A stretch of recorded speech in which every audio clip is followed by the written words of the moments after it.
Picture चालू करो बे। चलो भाई देखो अब मैं क्या करता हूं। हमने ज्यादातर जो चर्चा की वो इस बात पर की कि कैसे कांग्रेस ने मध्य प्रदेश की अपनी जीती हुई बाजी गंवा दी थी।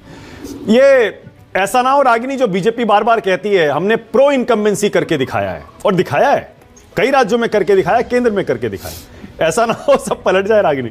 वाह बेटा, लगता है तुम गू खा के ही मानोगे। माना कि आप चाह रहे हैं या आपको ये संभावना लग रही है, पहले ये बताएं। नहीं, मेरे सही बताऊं मैं ईमानदारी से, कोई भी सरकार में आए, कोई चुनाव जीते, कोई हारे, हमें क्या फर्क पड़ता है? कुछ फर्क नहीं पड़ता है। जनता जो चाहे वो सिर आंखों पर, जनादेश सबसे ऊपर। नहीं, मैं चाह रही थी कि आप ऐसा ही जवाब दें, और इसीलिए मुझे लगता है कि मध्य प्रदेश और छत्तीसगढ़ पर कमेंट्री करने और इतिहास के पन्ने पलटने से ज्यादा महत्वपूर्ण ये है कि हरियाणा के और जम्मू कश्मीर के जो वस्तु स्थिति है, जो आज हालात है, वो दिखाए जाए। और मानक बहुत एको आ रहा है, आप इसको जरा थोड़ा अगर देख सकते हैं। प्रॉब्लम। अच्छा देखिए, अब मैं आ जाती हूँ। आपने बड़ा अच्छा सवाल पूछा। देखिए, विपक्ष की भूमिका में कांग्रेस पार्टी हरियाणा में भी रही और देश में भी रही, अभी भी है। और मैं कहूंगी कि जनता के सुख दुख में 24 घंटे 24/7 कदम से कदम, कंधे से कंधा और आवाज से आवाज मिलाकर संघर्ष किया। और इसीलिए अपनी आज की बात मैं इन पंक्तियों से शुरू करना चाहती हूँ कि वर्षों तक देश में घूम घूम, बाधा विघ्नों को चूम चूम, सहधूप घाम पानी पत्थर, कांग्रेस आई कुछ और निखर, सौभाग्य न हर दिन सोता है। 8 अक्टूबर को मानक आप देखिएगा कि भाजपा का कितना बुरा हश्र होता है।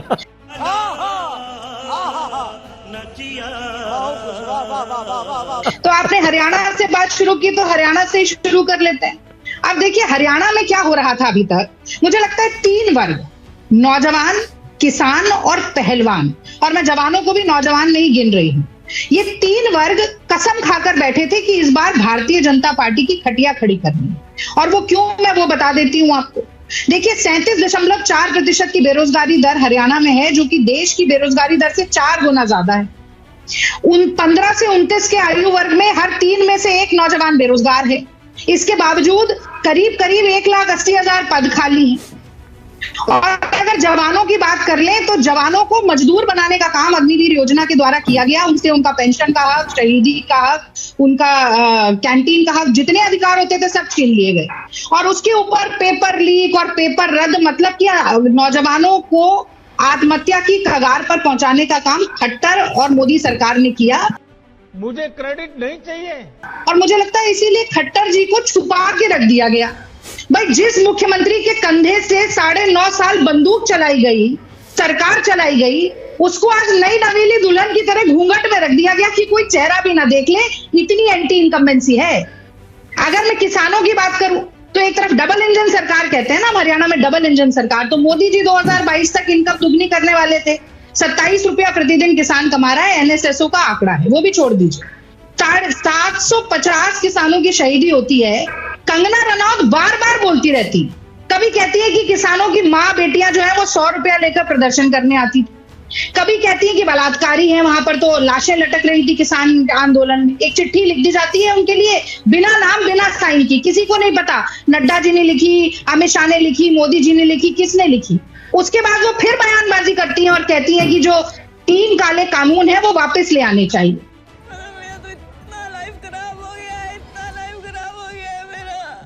तो मुझे लगता है किसानों के प्रति कितनी संवेदना है इस सरकार की, किसान देख रहे हैं, अच्छी तरह समझ रहे हैं। अब तीसरा, पहलवानों की बात भी हम कर लेते हैं। तो देखिए, जहां सारा देश इतना, मैं तो बृजभूषण शरण सिंह की बातों पर भी नहीं जाती, उस आदमी का तो नाम ही लेना, मुझे लगता है लेना ही नहीं चाहिए किसी शो में। हमने सबने देखा कि किस तरीके से वो पहलवान बेटियां, उनको कैसे रौंदा गया, कुचला गया, बालों से घसीटा गया। पर आप और आगे बढ़कर देखिए, भारतीय जनता पार्टी की मैं बात करना चाहती हूँ कि पूरा देश जब दुखी था, संताप कर रहा था कि 100 ग्राम के कारण मेडल रह गया देश का, पूरी भारतीय जनता पार्टी की जो ट्रोल आर्मी है वो विनेश फोगाट की फजीयत करने में और मजा उड़ाने में लगी हुई थी। तो किसान, पहलवान, नौजवान और जो महिलाएं हैं, बेटियां, वो भी उसमें आ जाती हैं, सब त्रस्त होकर बैठे। मोदी जी, आपको शर्म नहीं आती? और इसके बाद एक आखिरी बात जरूर मैं इसमें जोड़ूंगी, एक बड़ा दाव चलने की कोशिश इन्होंने की। देखिए, पूरे देश में एक मुख्यमंत्री दलित नहीं है भारतीय जनता पार्टी, ठीक है ना। आप कोई बड़ा नेता बताएं हरियाणा में जिसको प्रोजेक्ट किया हो मुख्यमंत्री के लिए, कोई आपको नाम नहीं है याद आएगा। लेकिन हाँ, कांग्रेस पार्टी के दलित नेताओं के प्रति बड़ा प्रेम जाग रहा था, उनके लिए बड़ा दर्द उमड़ कर आ रहा था। शैलजा जी को बड़ा बता रहे थे कि बड़ी बहुत परेशान है, बहुत दुखी हैं, वो भी आ गई प्रचार में अंततः। और जो आज पासा पलटा है वो अशोक तंवर जी के आने से पलटा है, क्योंकि अशोक तंवर जी के आने से कहीं ना कहीं मुझे लगता है कि वो भारतीय जनता पार्टी, जो कि उस वक्त आरएसएस या बाद में संघ रही, आरएसएस और फिर जनसंघ और ये सब, पर जब संविधान बना तो जो ये जितने सारे संघी थे वो मनुस्मृति को संविधान बनाने की बात करते थे और संविधान की प्रतियां जलाते थे। आज उनका जो चेहरा है वो मुझे लगता है कहीं ना कहीं पूरी तरीके से साफ भी हो गया है, पर्दाफाश हो गया है। और दलित वोट कंसोलिडेशन मुझे लगता है कांग्रेस पार्टी के लिए पूरे तरीके से हरियाणा में हो गया।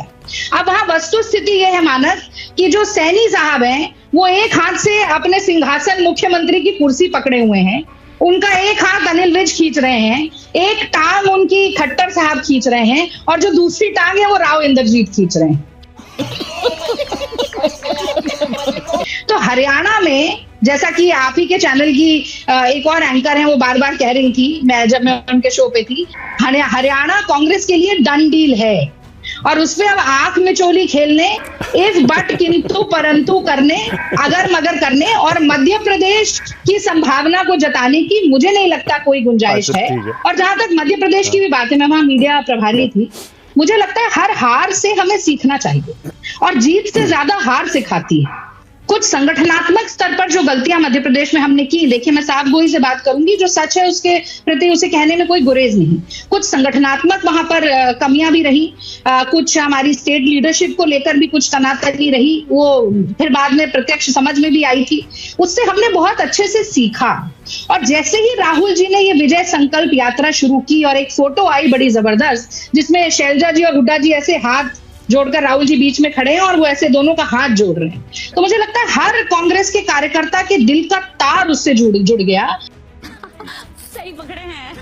और मुझे याद नहीं आ रहा किसने अभी थोड़ी देर पहले ही राहुल जी की कश्मीर से, कन्याकुमारी से कश्मीर की यात्रा की भी बात की, भारत जोड़ो यात्रा की बात की, तो मुझे लगता है ये यात्राएं बड़ी महत्वपूर्ण हैं और ये न सिर्फ लोगों की दृष्टि बदलती हैं कांग्रेस पार्टी के प्रति और कांग्रेस पार्टी के नेता के प्रति, बल्कि मुझे लगता है कि बहुत बड़े स्तर पर संवेदना के साथ जुड़ाव भी करती हैं। और मैं इसलिए कहना चाहती हूँ कि वसुधा का नेता कौन हुआ, भूखंड विजेता कौन हुआ, अतुलित यश क्रेता कौन हुआ, नवधर्म प्रणेता कौन हुआ, जिसने न कभी विश्राम किया और विघ्नों में रहकर काम किया। तो राहुल गांधी जी के हर भाषण में मीन मेक निकालते रहे, उनको तमाम नामों से नवाजते रहे, सजाते रहे, बार बार उनके मीम्स बनाते रहे, लेकिन जो गांधी जी ने कहा था ना कि वो हम पर हंसते हैं, हमसे लड़ते हैं और फिर हार जाते हैं, मुझे लगता है वही बात हो रही है। और आखिर क्या बात है सर, क्या बात है सर, क्या बात, ये बात है। प्रशांत मटोई बहुत देर बोल लिया था आपने।